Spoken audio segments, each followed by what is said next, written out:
दूरंदेशी budget है। ये 1 साल के लिए नहीं है, ये 25 साल के लिए, सब लोग ऐसा कह रहे हैं, क्योंकि इस बजट में ऐसे काम किए जा रहे हैं जो 70 साल में पहले किसी दूसरी सरकारों ने नहीं किए थे। आप इसमें क्या बोलते हैं? देश के अर्थ मंत्री निर्मला सीतारमण जी ने लोकसभा में बजट पेश किया और ये बजट है अगले 25 साल ख्याल में रखते हुए ये बजट पेश किया है।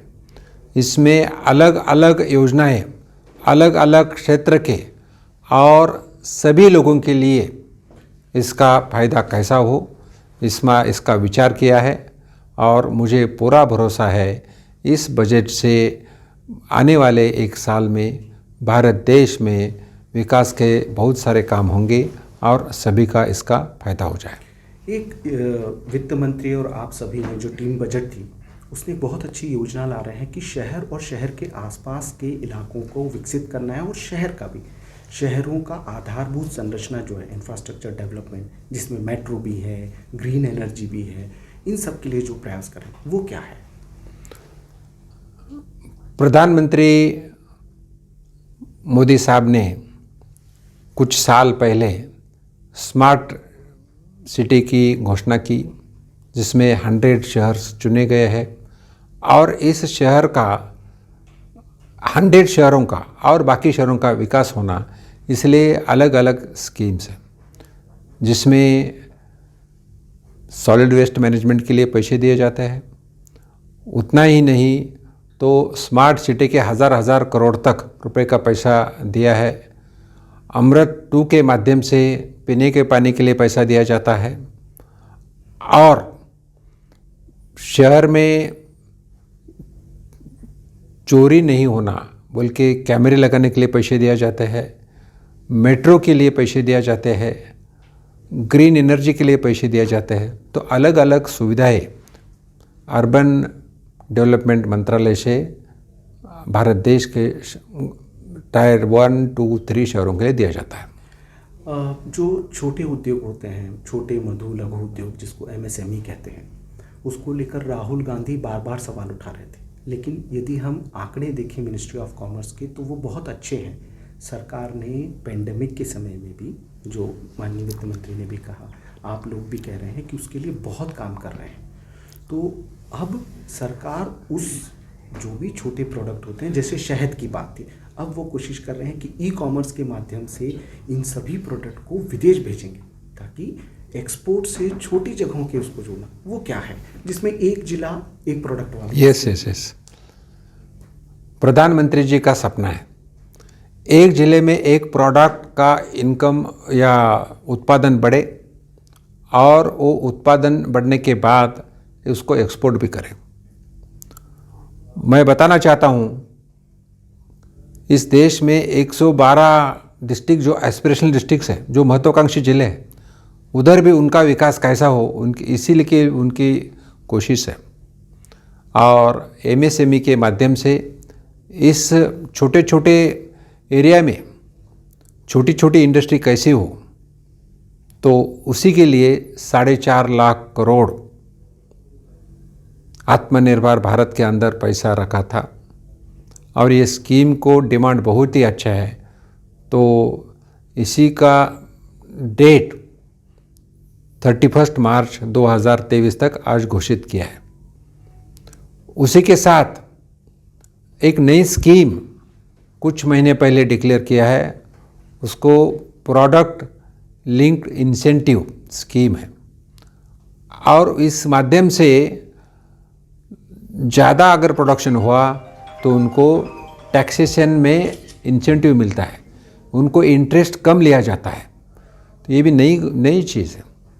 तो ऐसा प्रोडक्शन कैसा बढ़े MSME के माध्यम से, लोगों को रोज़गार कैसा मिले, तो आज उसी के साथ 50,000 करोड़ जो अलाइड जो बिजनेस है, जैसे होटल्स है, टूरिज़्म है, ब्यूटी पार्लर है, तो उनके लिए भी आज पैसा रखा है।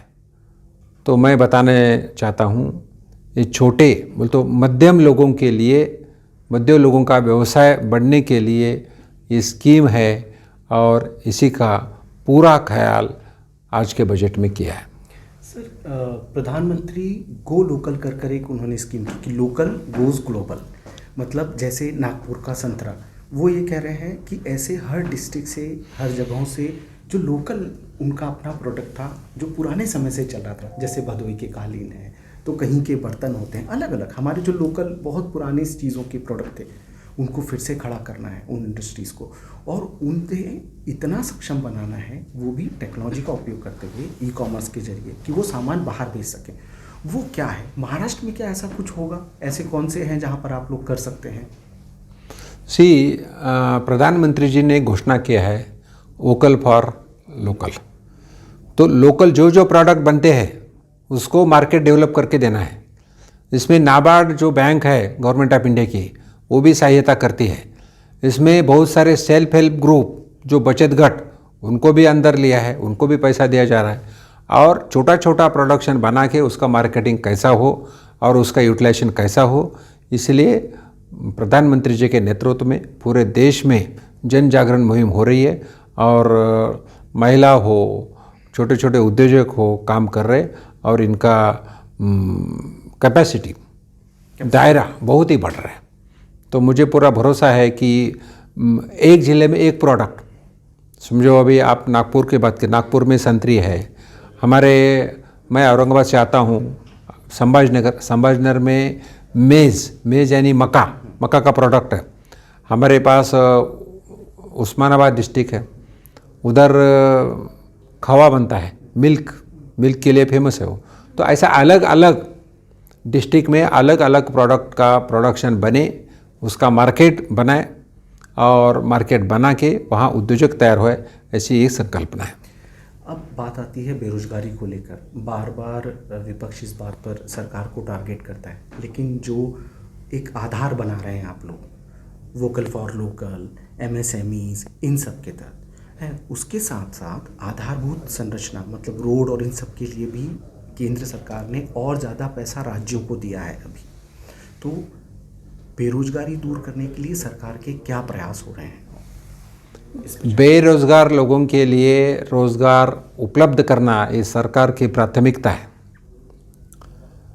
Last year capital investment 5.5 lakh crore की थी, ये साल 7.5 लाख करोड़ की है, 2 लाख करोड़ ज़्यादा है। और इससे 60 लाख करोड़ का रोजगार मिल सकती है। तो ऐसे अलग अलग सुविधा जो है, इस सुविधा के माध्यम से लोगों को प्रोत्साहित करके अलग अलग उद्योग कैसे बने, इसलिए सरकार की प्राथमिकता है। अभी मैं बताना चाहता हूँ, ये तो नई योजना एक दिया है कि हर एक स्टेट को 1 लाख करोड़ सेंट्रल गवर्नमेंट ने रखा है। तो जो स्टेट मांगेगा, कुछ निकस होंगे उसके, तो उसी में 50 साल तक वो लोन देने का प्रोविज़न है, और तो ही विदाउट इंटरेस्ट। दैट इज़, ये विकास करने के लिए है। तो केंद्र सरकार हर स्टेट विकसित कैसा हो, हर डिस्ट्रिक्ट विकसित कैसा हो, लोकल प्रोडक्ट को मार्केट कैसा मिले, पर्टिकुलरली महिलाओं को उद्योग में बचत गट के माध्यम से या सेल्फ हेल्प ग्रुप के माध्यम से वो उनको काम कैसा करे, ये अलग अलग तरीके से सोच। नितिन गडकरी जो भूतल परिवहन मंत्री हैं, वो आपके ही राज्य से आते हैं, और इस सरकार का, प्रधानमंत्री का भी बड़ा फोकस था, और टीम बजट जो है उसने ये काम बहुत अच्छे से किया है। तो रोड और बाकी ट्रांसपोर्ट को लेकर इस बजट में क्या प्लानिंग है, और आगे आप क्या सोच रहे हैं इसके लिए?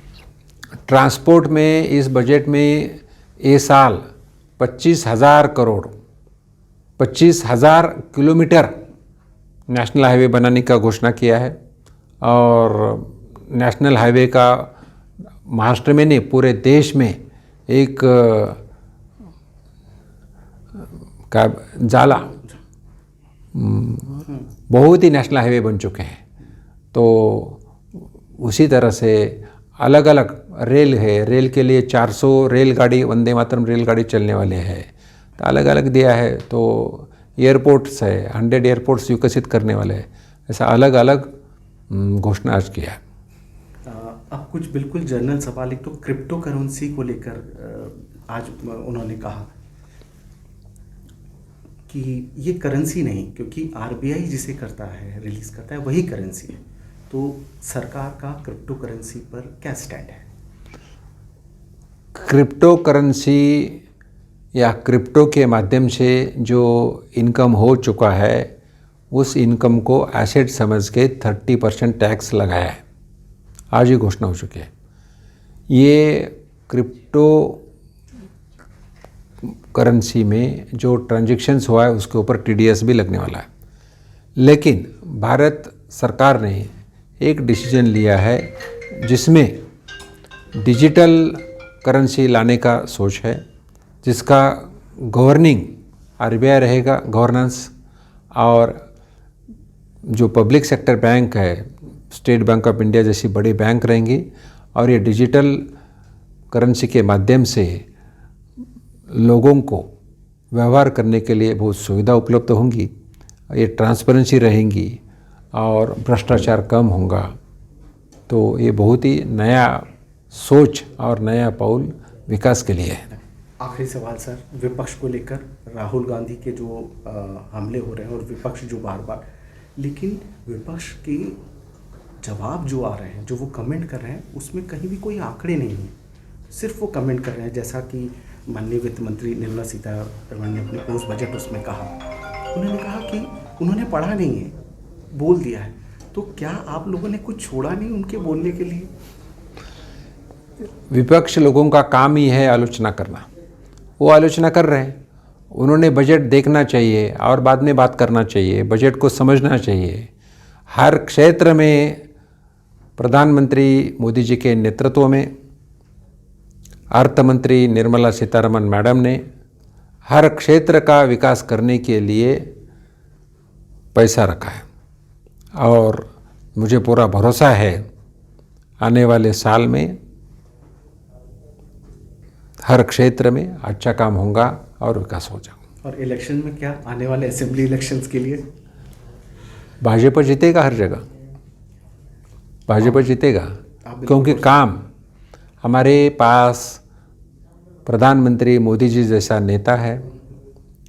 हमारी नीति और नियत साफ है। तो नेता, नीति, नियत भारतीय जनता पार्टी की क्लियर है, इसलिए भारतीय जनता पार्टी आने वाली असेंबली में जीतेगी। और महाराष्ट्र आपके गृह राज्य में क्या होगा? बीजेपी वहाँ किस हालात में है? और अगर आप महाराष्ट्र का अगर देखें तो महाराष्ट्र की जनता ने युति को चुन के दिया था। भारतीय जनता पार्टी और शिवसेना प्री अलायंस था बिफोर इलेक्शंस, और उसको 170 जगह चुन के आई थी। अभी सत्ता के लिए शिवसेना ने भाजपा को छोड़ा, और शिवसेना प्रमुख माननीय बाळासाहेब जी ठाकरे जिंदगी भर कांग्रेस के खिलाफ लड़ते रहे, कांग्रेस को गालियाँ देते रहे, और वो कांग्रेस के साथ हिंदुत्व छोड़ के शिवसेना ने युति किया है। ठीक है, अभी कांग्रेस, राष्ट्रवादी और शिवसेना युति है, ये उनकी महाविकास आघाड़ी है, लेकिन आने वाले टाइम में, आने वाले इलेक्शन में लोग उनको जगह उनको बताएंगे, और भारतीय जनता पार्टी चुन के आएगी। अकेली भारतीय जनता पार्टी का आने वाला टाइम में सरकार बनेगा महाराष्ट्र में। चलिए।